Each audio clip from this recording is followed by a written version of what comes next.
بے عزتی کا جواب اتنی عزت سے دو کہ سامنے والا خود ہی شرمندہ ہو جائے۔ اچھی کتابیں اور اچھی لوگ فوراً سمجھ نہیں آتے، انہیں سمجھنا پڑتا ہے۔ پرندے اپنے پاؤں اور انسان اپنی زبان کی وجہ سے جال میں پھنستے ہیں۔ گفتگو میں نرمی اختیار کرو، لہجوں کا اثر الفاظ سے زیادہ ہوتا ہے۔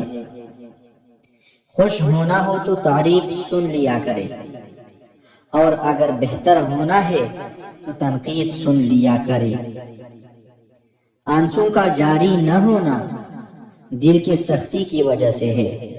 دل کی سختی گناہوں کی کثرت کی وجہ سے ہے۔ گناہوں کی کثرت موت کو بولنے کی وجہ سے ہے۔ موت سے غفلت لمبی امیدوں کی وجہ سے ہے۔ لمبی امیدیں دنیا سے محبت کی وجہ سے ہے۔